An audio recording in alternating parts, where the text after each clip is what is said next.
Я приветствую вас, дорогие друзья, уважаемые гости и подписчики моего канала. Всем большое спасибо, что следите за нашими встречами с политологом Александром Лазаревым. Он на связи. Александр, приветствую вас.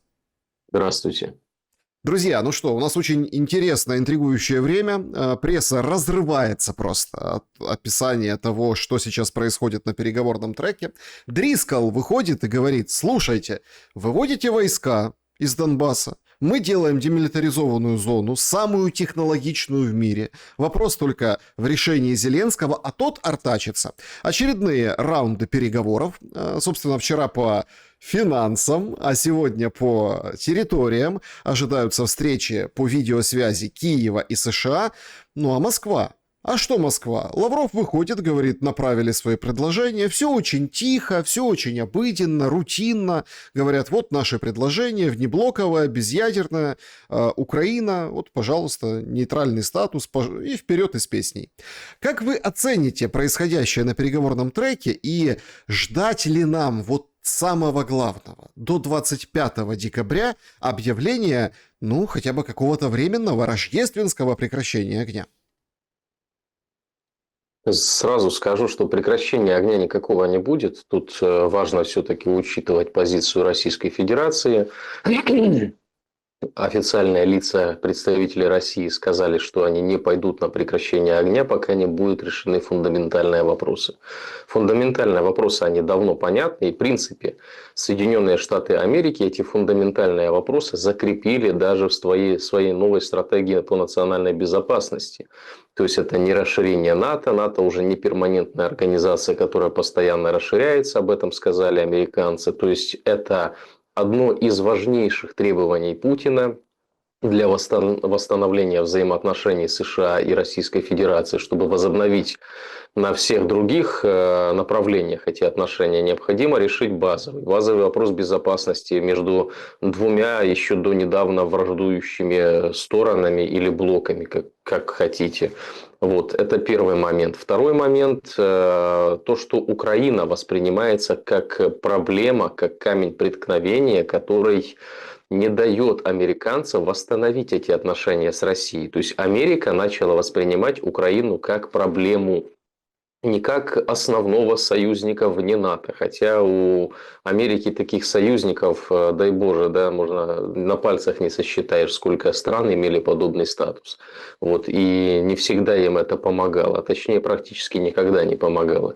Вот. А сейчас официально администрация США объявляет Украину проблемой восстановления отношений. И проблемой такой же объявляет даже не проблемой, а скорее всего угрозой своей национальной безопасности объявляет всю коалицию желающих. И это тоже очень важно, потому что в новой стратегии по безопасности написано, что европейские страны, которые мешают восстановлению мира, являются угрозой безопасности США, потому что стратегическое развитие взаимоотношений для США в приоритете с Россией, с Китаем и с другими геополитическими игроками. А Европа в этом смысле воспринимается очередной пассивной площадью, с которой необходимо поживиться. Поэтому, когда Украина переходит в разряд проблемы, когда Зеленский этот статус не просто подтверждает, он его закрепляет своими высказываниями, публичными заявлениями. Вот даже посмотрите на его высказывания о выборах, да, когда Трамп сказал, что необходимо провести выборы, то есть вспомнил, наконец-то, слава богу, вспомнил, что в Украине уже 7-й год Зеленский находится при власти в непонятно каком статусе, говорит, 82% украинцев требуют проведения выборов. И они имеют на это право. Зеленский что сказал? Давайте вы там, депутаты, предложите, что там во время военного периода можно сделать, чтобы американцы не спекулировали. Раньше русские спекулировали, а тут американцы. У меня такое отношение, что это как будто какой-то представитель российской политики там, лет 10 назад говорит, да, что американцы спекулируют на темах там, внутренних, только это уже не российских, а украинских, например. То есть, он занимает такую позицию, при которой я не знаю, как может победить его линия и его администрация, потому что Зеленский, с Россией война. То есть есть несколько, да, вот я бы сказал бы, три геополитических столпа сейчас в мире. Это США, Китай, Россия. То есть, которые в регионе принимают решения, которые имеют влияние на процессы, да, в экономическом, в политическом, в военном смысле, к которым прислушиваются, хочет этого кто-то или не хочет. С Россией война, вот уже, ну, то есть половиной года, понятно, какие отношения, да, тут как бы обсуждать нечего. Их нет. Вот. Есть Соединенные Штаты Америки, вроде как стратегически важнейший партнер для Украины, который поддерживал ее на плаву, то есть поддерживал хоть какой-то баланс, при котором было там оружие, ПВО, разведка, деньги, там вот все. В США проблемы, то есть конфликт. Конфликт пока дипломатический, политический конфликт. И тут Зеленский выступает и говорит, что там китайцы? Вот китайцы еще вот нехорошая страна, вот они там с русскими что-то делают, какое-то оружие производят.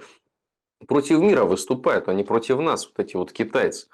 То есть у тебя мало того, что ты с двумя геополитическими игроками в конфликте, ты третьего сюда хочешь приплести. То есть тебе нужно еще конфликт с Китаем. Но объективно мы же понимаем, что это не Зеленский такой, простите за выражение, борзый, да, который по всему миру ездит и начинает там то Трампу объяснять, чтобы он не спекулировал, то Синзенпина бросаться, хоть и через телекамеры, да, но тем не менее все равно какими-то яркими высказываниями. Это все делает британская линия, это британская политика, которая направлена на конфронтацию, потому что Британия понимает, что американцы, меняя свою стратегию развития нас безопасности, ставят Европу в положение пищи. То есть Европа становится пищей для США, для России и для Китая. И Британия это понимает, что если они сейчас не усугублят конфликт на территории Украины, если они не помешают Трампу заключить эту сделку, как он говорит, да, заключить мир и дотянут до выборов в Конгресс, вот тогда у них будет возможность, чтобы к власти в Штатах все-таки в Конгрессе пришли не республиканцы подавляющим большинством, а демократы. И дальше та же история, только в профиль, которая была при первой каденции Трампа, когда он вроде как президент, но не контролирует парламент. Да, а парламент влияет на основные решения.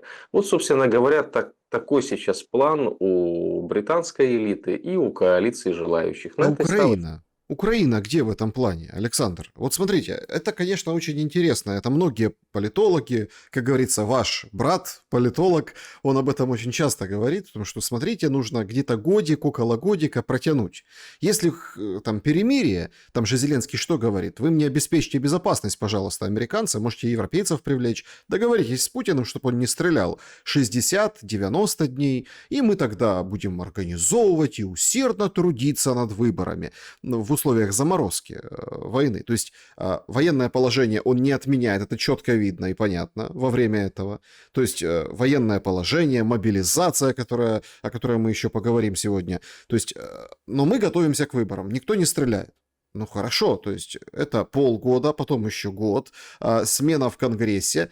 Я не могу понять, ну хорошо, гипотетически проходит год, Трамп вдрызг, с треском пролетает на этих выборах в Конгрессе, возвращаются демократы, вот прям полностью, большинство, все. И вот у Трампа повторяется тот его предыдущий срок, когда, ну, условно, законодатели одни, а он другой. И, в общем, все как бы, как вот это, по кочкам, по кочкам, по кочкам. Хорошо, предположим. Так а что с войной в Украине делать? Вот это вот самый главный вопрос. Это что получается? Придут законодатели в Конгресс и опять хлынет оружие в Украину? Так а что останется от Украины за этот период? Или в чем стратегия? Я вот именно хотел бы с украинского глобуса посмотреть на вот эту тему, что нужно повоевать до выборов в Конгрессе. А потом... Вот вы спросили вначале, да, в каком месте Украина находится. Вот в фильме «Жмурки» очень хорошо дали определение этого места, да, когда говорили: Сережа, ты понимаешь, что это такое? Говорит, даже Владик понимает. Вот, собственно говоря, да, не буду произносить в эфире, не знаю, это цензурно или нет, пусть зрители поинтересуются, я думаю, все знают. Но в этом месте находится Украина, и приближается она к другому соседнему месту, и это очень большая проблема для украинского народа, но не для Зеленского. То есть, еще раз, эти понятия, ну, я не популистически их разделяю. Ведь действительно интерес украинского народа, и как бы там не говорили сейчас в Киеве, что Трамп спекулирует, 82% людей хочет выборов, я скажу, что 82% людей мира хочет. А в особенности те, которые близких потеряли, которые жилье потеряли, которые вообще какие-то планы на будущее потеряли. Многие потеряли родину, Александр, нам это тоже понятно, потому что ну, иммиграция это ну, такое себе удовольствие. Вот. Многие хотят вернуться в ту страну, которая была в довоенный период, да, и в которой были хоть какие-то надежды на развитие. И чем дальше усугубляется война, тем меньше этих надежд. И опять, это не популизм. Давайте объективно. Вот выступление Арахамии, да, когда он говорил, что русские хотели что от нас? Нейтральный статус, не вступление в НАТО, и были готовы вывести свои войска. Так я напомню, что русские были готовы вывести свои войска не только с Киевской и Черниговской области, да, и с Харьковской области, но еще и из Запорожской и Херсонской области. Понятно, что вопрос Крыма и Донбасса уже тогда не поднимался. То есть этот вопрос был потерян еще задолго до боевых действий. Но это насчет Крыма. Насчет Донбасса нет, потому что по Минским соглашениям Донбасс возвращался в Украину на правах автономии. Отказались. Это невыгодно, это зрада, это плохо. Потом когда Зеленский встречался, там вели переговоры, если даже помните, Ермак с Козаком договаривался, что все-таки политическая часть Минских соглашений будет выполнена, потом успешно опрокинули они российскую сторону. Тогда что? Вывели, сами же вывели под офис президента Национальный корпус, другие организации, которые создали видимость гражданского общества и не дали принять решение в пользу выполнения Минских соглашений. Люди были против. Потом мы узнаем, что Минские соглашения это просто было оттягивание времени от уважаемых политиков международного уровня. То есть здесь зафиксировали, значит, ситуация ухудшилась, началась война. Началась война, войска под Киевом, про Донбасс, Крым, ну, про Донбасс, да, уже никто не говорит, Запорожская, Херсонская занята, значит, переговоры начинаются гомельские, потом стамбульские. В Стамбуле договариваются о том, что в НАТО не вступаете, значит, нейтральный статус, и Россия выходит из этих регионов. По рукам ударили, подписали, приезжают в Киев, приезжает Боря Джонсон и начинает рассказывать, и что вы вообще с ними договариваетесь, кто они такие, давайте воевать, мы вас поддержим, мы вам поможем. Начали воевать. Воюем уже 3,5 года. В итоге Украина сократилась в географическом масштабе, в популяции сократилась, да, в демографическом масштабе, то есть какое количество людей полегло. В экономическом смысле я даже не хочу какие-то оценки и комментарии давать, они банально бессмысленны, потому что просто необходимо посмотреть на ядро экономики, энергетику. То есть, если энергетика даже не тянет жилые кварталы, то что можно говорить о производстве? Производство тоже оставляет желать лучшего. Если так дальше пойдет, да, то, собственно говоря, о каком-то экономическом будущем можно даже не мечтать. Можно будет мечтать просто либо, если кто-то, опять кто-то, да, такая чисто украинский подход, поможет восстановиться, то, о чем сейчас Зеленский думает, кто-то должен помочь. Никто не поможет восстановиться. Это тоже необходимо понимать, если война продолжится и усугубится. И что мы имеем? Сейчас я не просто сказал про Минск, Гомель, Стамбул. Значит, Зеленский выходит и говорит, ребят, нужно отдать должное, мы Крым не можем вернуть. Ну, не можем, нет у нас сил.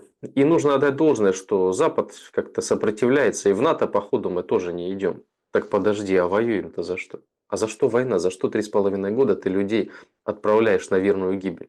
То есть ты их мотивируешь чем? Ты же кричал, пока границы 91 года не восстановишь, что война не закончится. В НАТО это гарантия твоей безопасности. Так получается, что границы восстановить невозможно, и в НАТО тебя не возьмут. А у меня вопрос резонный. А ты только сейчас это понял? Вот просто руку на сердце, да? Сейчас понял, что в НАТО тебя не возьмут? Я об этом говорил еще до войны.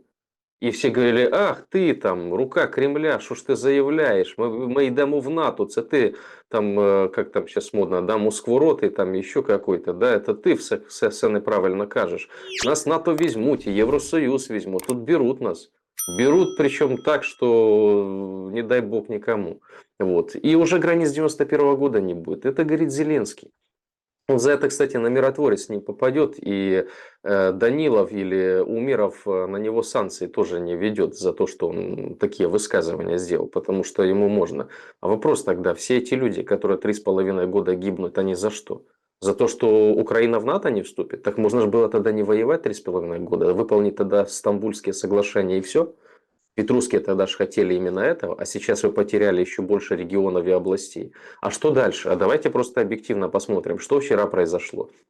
Сиа Бэйби опять в Черноморском регионе, опять удар по танкерному флоту Российской Федерации. Это после того, как Путин выступил и сказал, если такое продолжится, то мы, то есть Российская Федерация, да, он говорит, мы будем наносить удары по портовой инфраструктуре и отрезать Украину от моря. То есть ты, получается, ты на кого работаешь?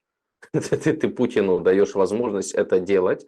То есть как бы Путин говорит, я бы этого не делал. И, в принципе, не планирую.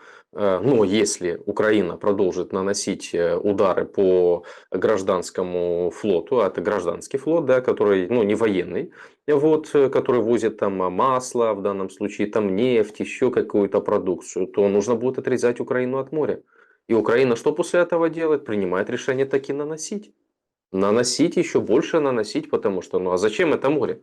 Зачем эта Одесса нужна, да, с точки зрения Зеленского? Только объективно, дорогие друзья, если Украина потеряет, да даже не в нынешних, если взять довоенные условия, потерять выход к морю, это половина экспортного потенциала. То есть вы не сможете через железную дорогу в Европу, через Польшу, там, Венгрию, да, гнать столько эшелонов. Это невозможно. То есть мощность совсем другая. Объемы совсем другие. Именно Одесса эти объемы обеспечивала, там, Николаев, да, и прочее. Александр, я хотел бы здесь уточнить, пока мы вот в этом регионе находимся и в этой дискуссии. Мы сейчас там переместимся немножко, там и про коррупцию, и про выборы добавим. Конечно, вы правы насчет того, что какое НАТО, это невозможно, европейское будущее, это все. И люди попадают на миротворцы, людям уголовные дела приписывают, да, за то, что они якобы пророссийские и под санкции вводят и так далее, которые просто объективно говорят, что это, ну, это unreal, это нереально, да. Значит, Приднестровье. Ох, какая интересная информация от ГУР. Говорят, готовятся нападения.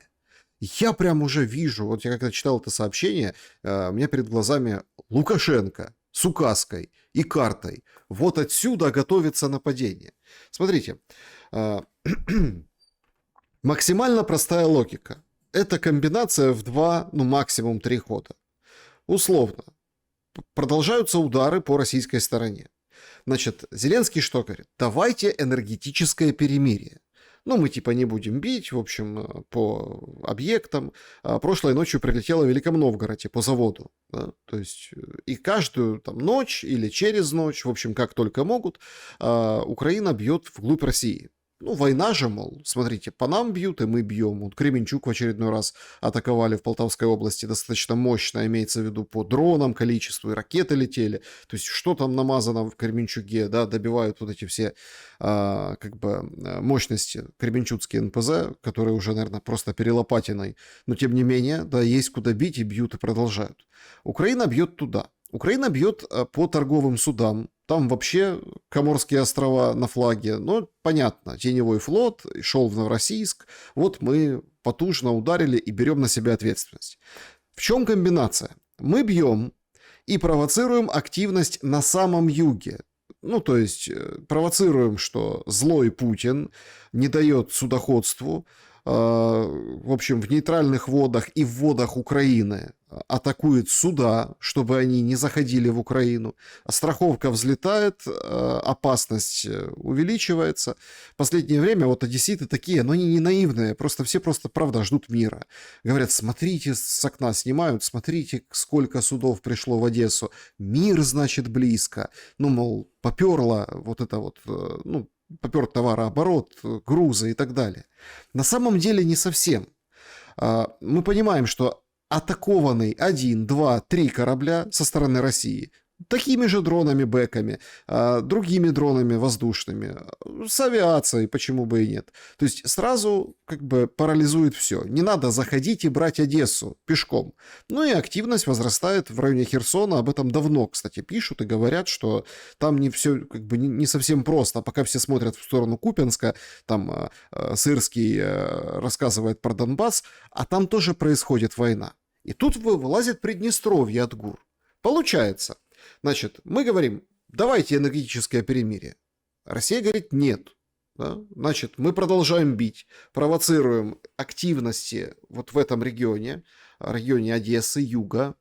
Говорим, вот смотрите, сейчас приднестровцы как нападут и будут, как говорится, идти на Одессу. Да? В общем, открывать второй фронт. Что надо делать? Купировать. Алло, Санду, у тебя же там проблема на государственном уровне еще тянется там с 90-х годов.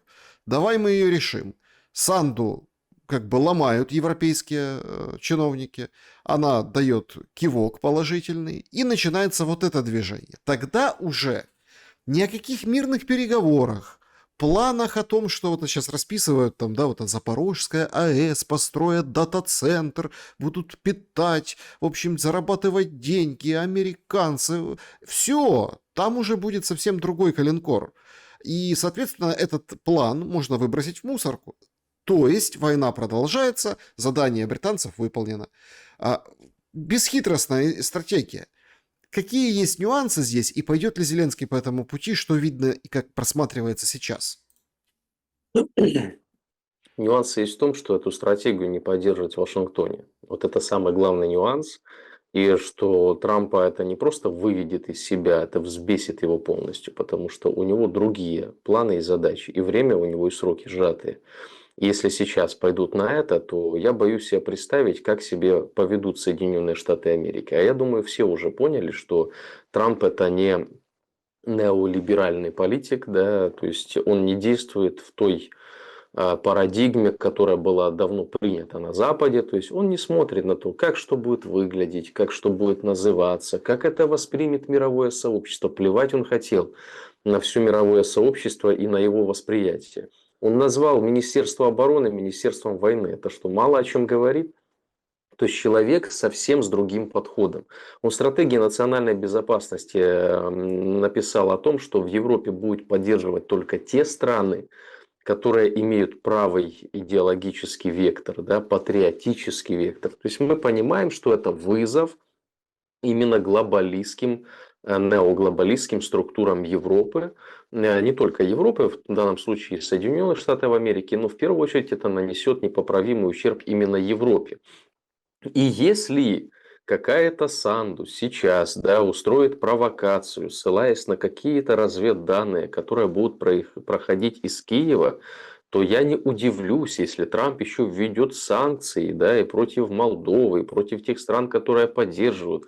А дальше просто следите за руками. Ракеты Патриот и системы Патриот не пойдут ни в одну страну без разрешения США. Будут просто заблокированы. И никто не сможет из европейцев их передать. Не, смогут запасы передать.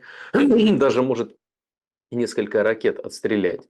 А дальше все, запасы не пополнят. Это все производится в Вашингтоне. В Соединенных Штатах Америки. Первый момент. Деньги будут заморожены, не пойдут. Да, на своих как-то еще чуть-чуть проедут европейцы.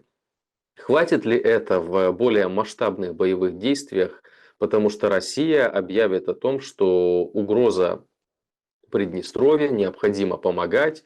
Там есть и российская база, да, как-никак. То есть это угроза уже для России. И начнутся очень серьезные движения. То есть мы по сути видим, для оттягивания времени, да, если пойдут на это, то британцы готовы сдать и Одессу, и Николаев, и все близлежащие регионы. Там и Винница близко будет, да, и другие области Украины. Хотя с точки зрения там, долгосрочной перспективы, конечно же, Британия хотела бы за собой закрепить и Одессу, и Николаев, и выход к Черному морю, и обход доктрины Монтрё, потому что ну, именно Николаев дает такую возможность. Да? Именно поэтому там и размещались, строились военные базы именно Британии еще до начала боевых действий.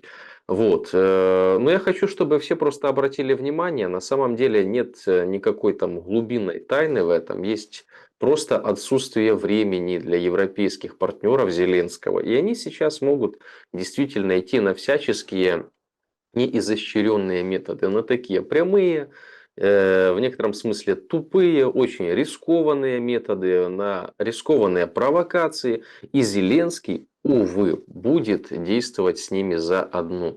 Не хватит ему ни ума, ни чести, ни совести сказать: нет, ребята, я на это не согласен, потому что тогда моей стране, ну, объективно будет просто карачун придет, да, и это будет очень и очень плохо. Вот он этого не сделает. Он уже показал, что он британцев боится больше, чем американцев.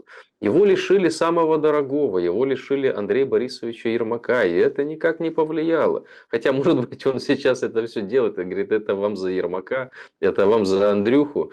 Вот. Может такая, конечно, история быть. Но если серьезно смотреть на ситуацию, то я боюсь себе представить, какой компромат и за какие места держит Миша Зеленского, что он пошел на конфронтацию с самим Трампом, с тем политиком, с которым боятся европейские чиновники не просто конфликтовать, боятся даже голос повысить.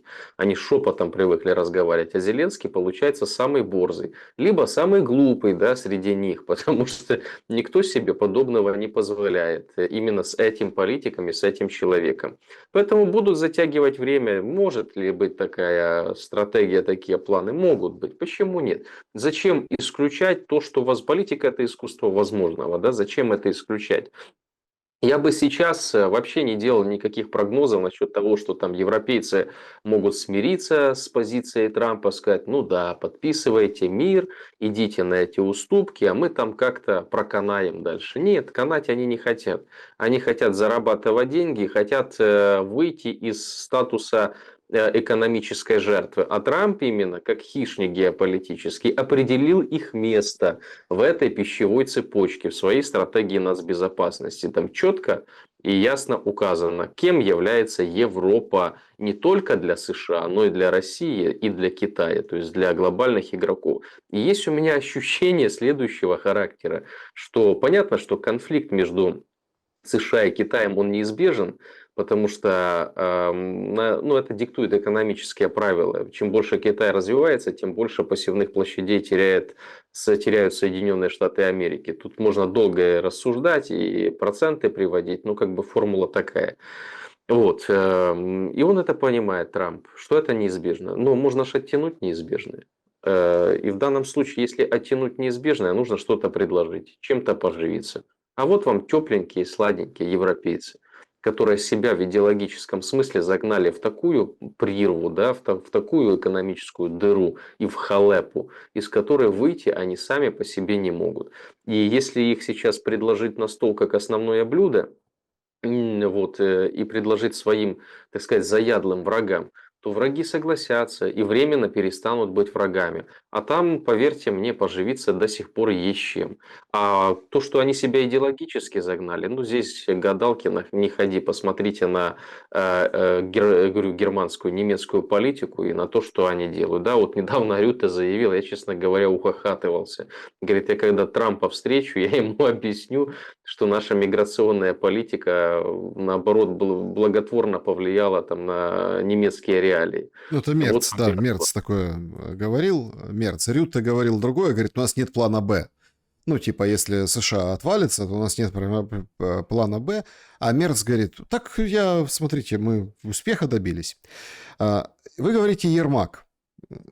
Смотрите, сейчас выходит Корниенко, это первый зам главы Верховной Рады. Это когда-то был большой начальник, видный человек, слугами руководил, сейчас немножко в тени. При должности, в тени, нормально себя чувствует, как бы тоже слуга, первый зам, ну, в общем, Стефанчука.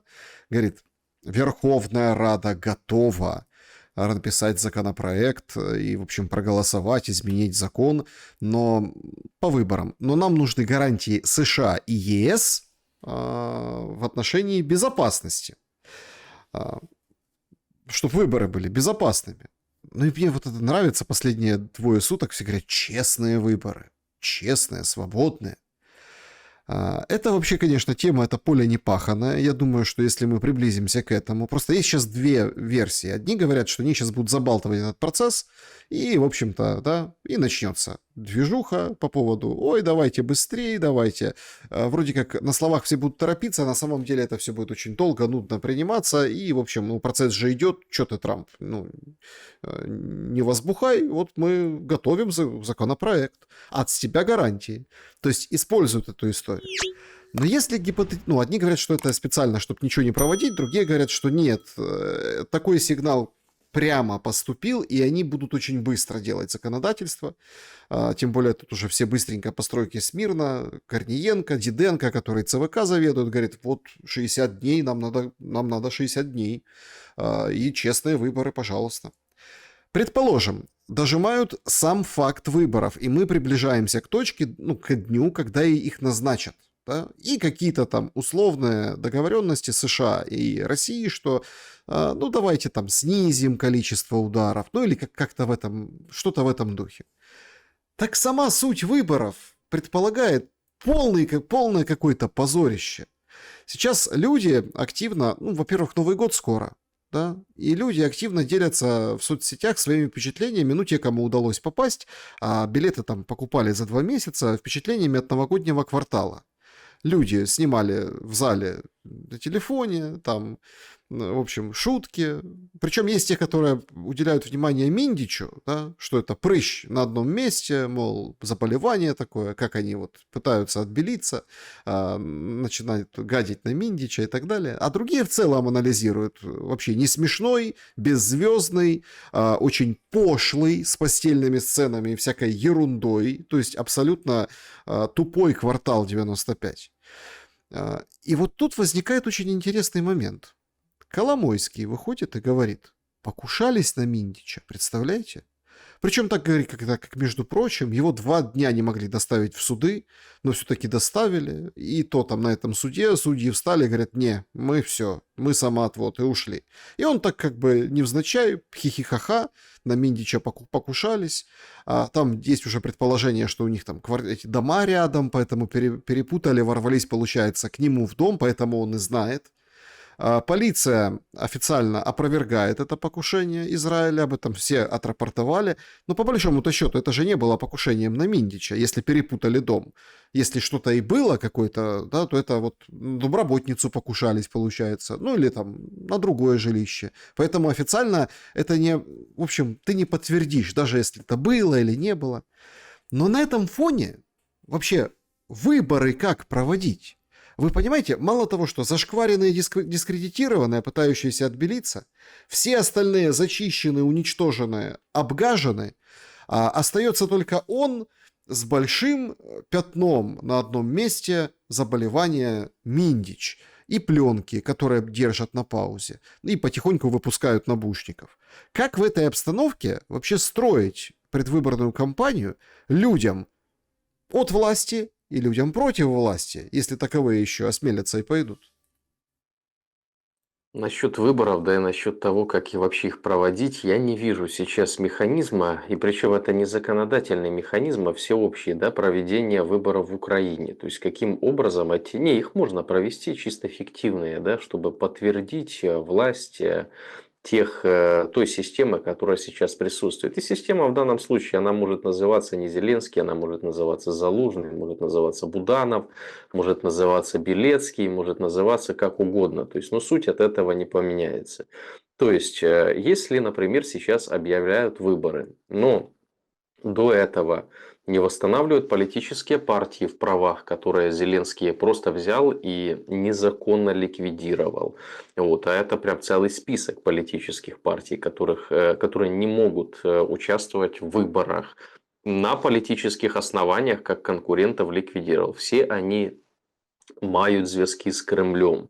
Это как паспорт у Труханова. Да? Ну, мы, говорит, знаем, что он есть, и все. Мне мои эти разведчики сообщили.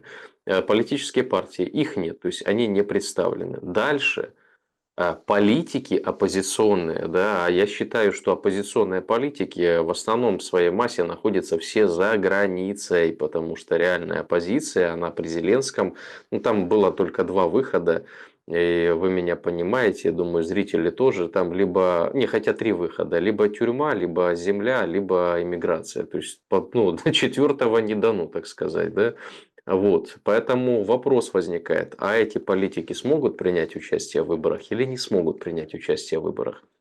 То есть они будут оправданы, с них будут сняты обвинения, да, в государственных изменах, в посягательствах на конституционный строй, вот, в разделении украинцев по расовым, этническим, религиозным, там, национальным и языковым и другим признакам.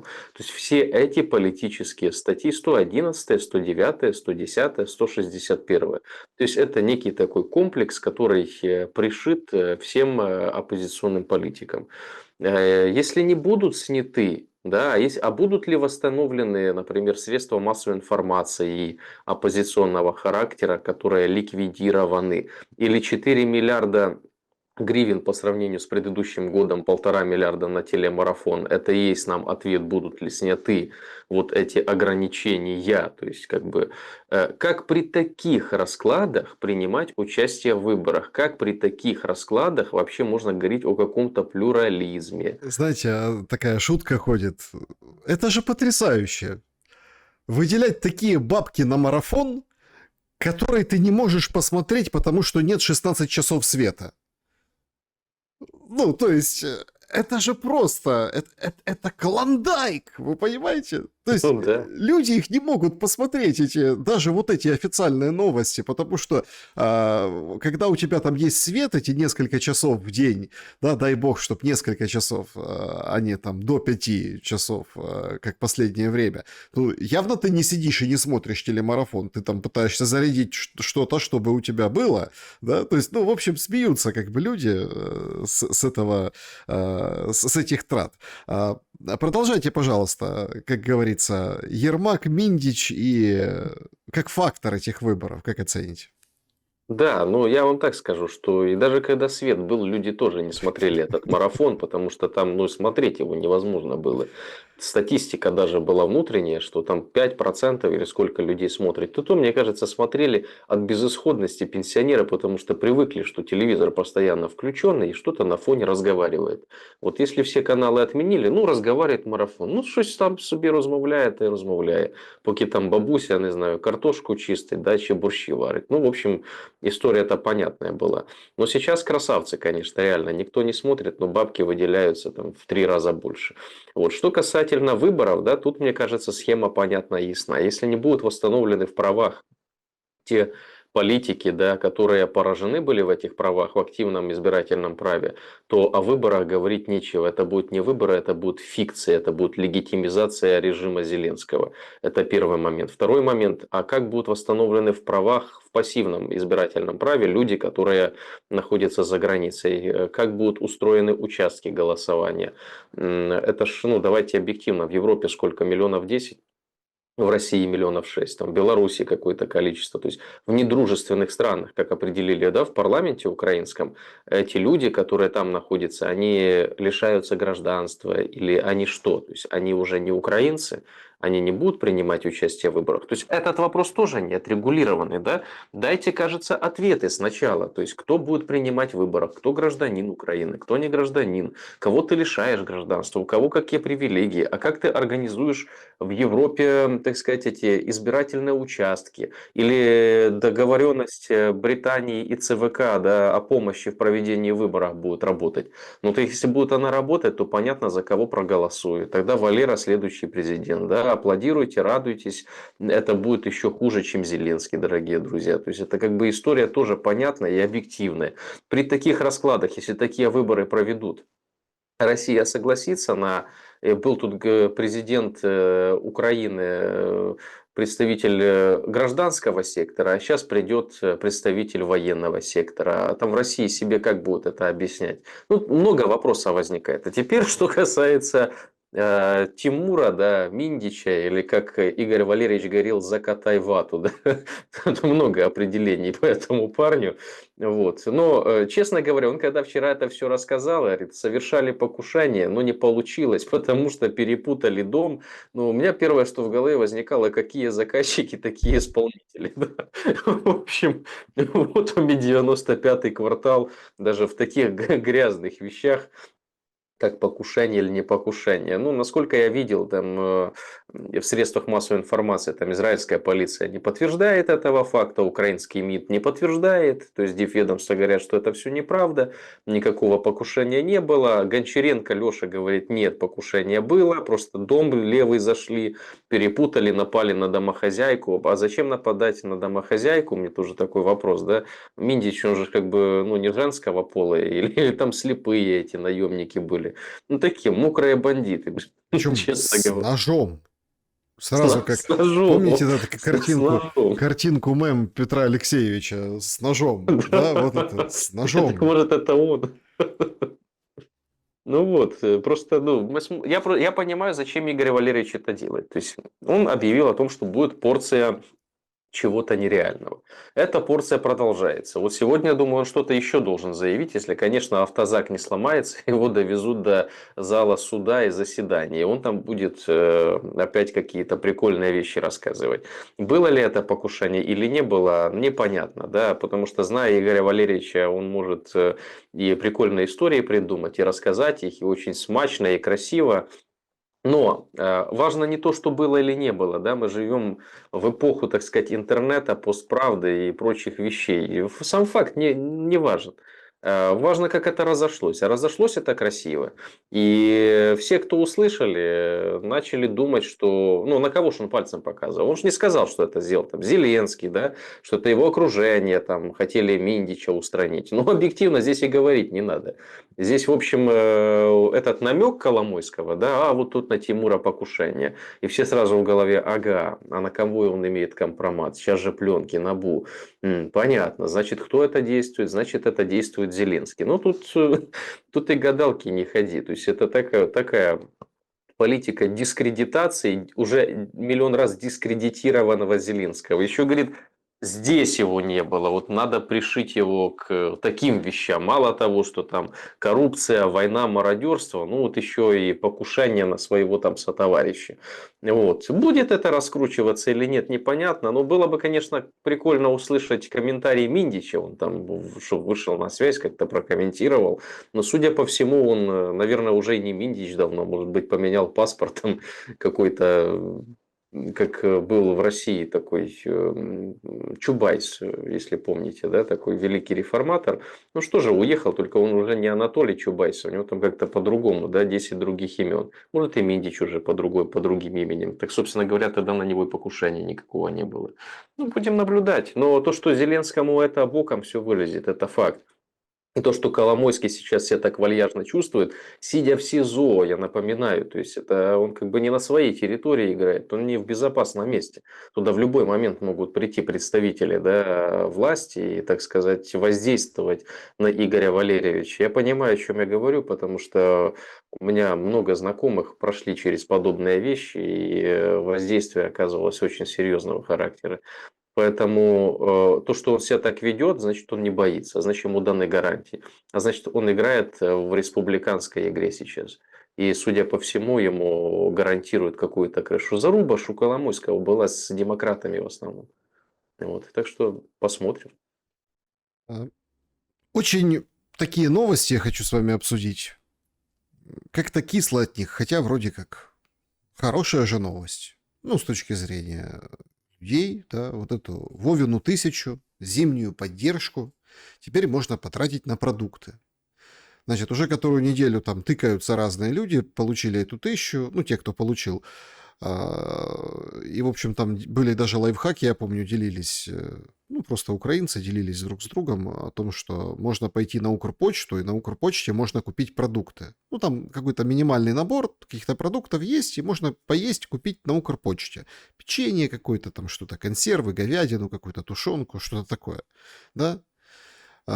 И это как, ну, лайфхак. То есть сейчас объявили можно. Вот, можно на еду. Вообще, конечно, я помню, ну и вы тоже помните тогда, в политическом... Это просто сакраментальная фраза, которая... Она там была не сказана не в том контексте. Помните, министр соцполитики при прошлой власти, при Порошенко, Рева, говорит, украинцы багато едят. Типа, много едят украинцы. А, Ему это аукалось очень часто потом. продолжает аукаться. Ну, там понятно, что там для чистоты там немножко по-другому это, но все поняли, как поняли. И это, да, знаете, как эффект Манделы. Он вроде как именно так не говорил, но все запомнили четко так. Хорошо.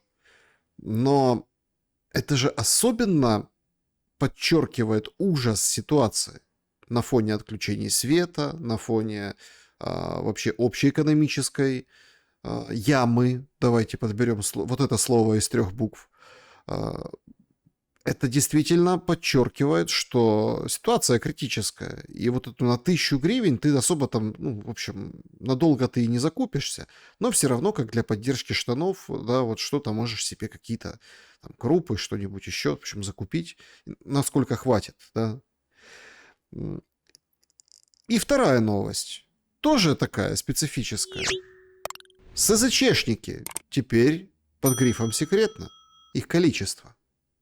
То есть сколько ушли в СЗЧ? Тайна. Сегодня Лавров, я его упоминал, ну, он сообщил о том, что они передали дополнительные свои условия, ну, или как предложение по Трампу в Америку. По гарантиям именно безопасности. Но заметьте, там рамка идет та, о которой мы говорили в начале. Рамка архитектуры, то есть общей безопасности с Европой, НАТО, то есть вот это в этом ключе. Не столько даже про Украину. Про Украину там четко понятна позиция безъядерная, внеблоковая, нейтральная. И он сообщил, что об этом передал, а также сообщил дополнительно, что 11 тысяч тел передала Россия Украине за последнее время. В свою очередь получили 210. Получается у нас очень интересная картина. Людям раздали кости, да, они их грызут и разрешили покупать какие-то продукты. СЗЧшников засекретили, а потери, ну, собственно, давно засекречены. У нас как висит эта цифра, там, 41 тысяча от Зеленского. Также ж никто ее... Ну, только все знают, что больше. Ну, все так стыдливо молчат об этом. Вы очень удачно говорили, и, когда мы начинали, что вот Стамбул, вот этот Джонсон, а сейчас, получается, Крым нет сил вернуть, НАТО нас не берут. Короче, цели, да, итоги. Вот эти 2 новости про 1000 на еду и количество и засекреченных СЗЧшников, это вообще, по-моему, в учебники истории должно попасть, и как итоги вот этого, ну, этапа войны, это может быть в большей рамке записано. Короче, вот этого противостояния. Прокомментируйте, пожалуйста, одно и второе, и вот как эти 2 очень серьезных пазла, какие итоги можно подвести войны? Ну, давайте не все, она не закончилась, мы понимаем, да, ну вот хотя бы вот конца года. Я просто хочу, чтобы зрители наши вот поставили на весы, да, на чашу весов 2 вещи. С одной стороны, вот вам 1000 гривен, да, за 1000 гривен что можно купить? Ты коммуналку не оплатишь за 1000 гривен, да, особенно зимой.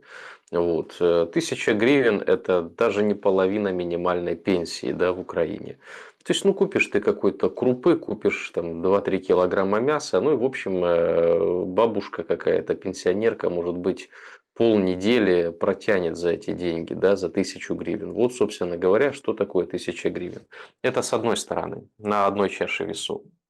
Вот вам 1000 гривен. На этой чаше весов стоит повышение зарплат депутатов, которые они сами себе повысили на расходы по 200 тысяч гривен. То есть вам 1000, нам 200 тысяч гривен. Это только это все официально. Это официально. А дальше на эту чашу весов тут все остается 1000. Да? Кстати, плюс коммуналка повышена, плюс налоги повышены, плюс если ты на OLX что-то продаешь, то ты, будь добр, налог заплати с этого. Ну, то есть полностью отжим, так сказать, населения, да, чтобы вам, ну, жизнь сахаром не казалась во время войны, света нет. В общем, весь комплекс проблем, я думаю, наши зрители все понимают. Вот. Сюда же мародерство на энергоатоме, миллиарды, просто миллиарды, которые окружение Зеленского воровало. Сюда же мародерство на вооруженных силах Украины, да, тоже миллиарды воровались. И воровались на таких статьях расходов, что, казалось бы, Военное время – это вышка, это приговор просто, да, на бронежилетах, например, воровать. Вот сюда же все коррупционные схемы, Миндичи, Ермаки. Кстати, почему мы не слышим, что такого нашли у Ермака, после чего, да, он сказал: признаю свою вину, меру, степень, глубину, да, и хочу направиться на текущую войну. Почему мы не услышали, что же там нашли, Андрей Борисович, батюшка, да? Почему ж ты не рассказываешь, что ж такого произошло? Почему Зеленский молчит, что вот в отставку отправили? Ермак только сказал: они меня очернить хотят. Так чем очернить? Давайте мы посмотрим. Может быть, не совсем это и черное, тем, чем тебя очернить хотят. Может, ты честный и добропорядочный человек, Андрей Борисович. Или нет? Или все-таки во время войны мародерили и мародерили безбожно? Барбершопные войска на хороших автомобилях, да, подстриженные с роликсами, где-то отдыхают на Кипре или в Испании на виллах. Военкомы Борисовы. Вся эта шваль, которая на смертях и на горе украинцев нажила себе целое состояние. И когда сын Трампа говорит о том, что я со своей девушкой приезжаю в Монако, а поверьте, он сын миллиардера и президента США, может себе позволить приехать в Монако, он говорит: я удивляюсь. 50% Бугатти и Феррари, зрители, это такие очень дорогие автомобили, может, кто не знает, да, вот, очень дорогие, прям очень, это не Мерседесы, да, вот, это все на украинских номерах, все на украинских номерах, а вы идите и умирайте, а вы, Сырский говорит, должны стать мобилизационным ресурсом, потому что не железом, говорит батенька Сырский, войну выигрывают, а именно людьми, мобилизационным ресурсом. Ты в каком веке живешь? Людьми ты выигрывать собрался. У тебя что, Первая мировая идет? Ау, проснись. То есть, что ты делаешь? И такой вопрос возникает каждому украинскому чиновнику, украинскому политику. От и до. От ТЦКшника мелкого, да, который наносит ущерб физически здоровью обычным людям, вышел там за хлебом, либо в магазин, все, поймали, покромсали, отвезли. Бывали случаи, что не довезли. Вот. До Зеленского, до его окружения ближайшего, до этих всех военкомов и военных генералов, как Сырский и прочее. Много вопросов. Это все на одной стороне, а на другой 1000 гривен. Вот вам. Вот возьмите. Не обляпайтесь. Ешьте, не обляпайтесь. Вот вам 1000 гривен. Ну, чтобы вам оскомину сбить. Ну, мы с вами поделились. Мы миллиарды украли, а вам 1000 дали. Что, вам не нравится? Ну, блин, неблагодарные какие. Ну, а если Новый год, это же это сакраментально просто. Выползает Корчинский и говорит, значит, елка не новогодняя, а рождественская. Подарки носит не Дед Мороз, а Святой Николай. Значит, если к вам постучит Дед Мороз, вы знаете, что делать. Елка рождественская, новогодние елки будут вам топить в котле в аду, а рождественская для того, чтобы вы спаслись и попали в рай. Представляете, какая философия происходящего? Я, знаете, Александр, на что бы еще обратил внимание насчет Рождества, елки и прочего. Меня потрясла ситуация. Я ее, в принципе, да, во всех эфирах говорю. Если кто-то, вот, давайте интерактив сделаем. Если кто-то из зрителей знает, где проживает семья девочки Даши, которую во Львове не поздравили, сообщите, да, хоть как-то в личку. Вот, может быть, все вместе скинемся и на День Святого Николая, вот, православного Николая, который будет, напомню, 19 числа, да, по восточному обряду, по православному, не по западному. По западному вот праздновали недавно. Нужно поздравить эту девочку. Мне, кстати, кто-то в личку даже обратились с такой инициативой, написали. Я хочу напомнить, ну, меня это прям до глубины души потрясло, что в Львовском садике, да, я так понимаю, это семья переселенцев из юго-восточных регионов, которые уехали от войны во Львов. Вот, поздравили всех детей, все скидывались деньгами, и мама девочки Даши тоже скинулась деньгами на подарок. Поздравили всех, кроме девочки Даши, и написали ответ. Потом это было опубликовано, там блогеры подхватили, да, обсуждали, що Миколайчик до Москворотих не приходить. Мне хочется сказать, вообще вы здоровы? Что у вас сердце есть? Что с вами случилось, дорогие? жители, да, моей страны, что с вами не так? Вы когда, с каких пор начали на детях отыгрываться? Ладно, такие, как мы, там, да, москвороті, там, зрадники, бо критикували курс до НАТО, вот, критикували коррупцию Зеленского, вот то все понятно. Дети вам что сделали? Вы же ненависть плодите внутри себя. Это ж, ну, здоровый человек так не напишет. Здоровый человек так не поступит. Если у тебя в душе нормально все, да, если у тебя душа есть как минимум, ты себя так вести не будешь. Это же больное общество. То есть это люди нездоровые, которые так поступают. Я сейчас, когда говорю общество, я говорю конкретно за тех, которые так поступают. Я не обобщаю всех. В отличие от них, которые обобщать очень любят. У меня вопрос. 161 статья Уголовного кодекса. Почему не сработала в адрес этих воспитателей, в адрес этих мам, которые понаписывали? Не работает эта тема.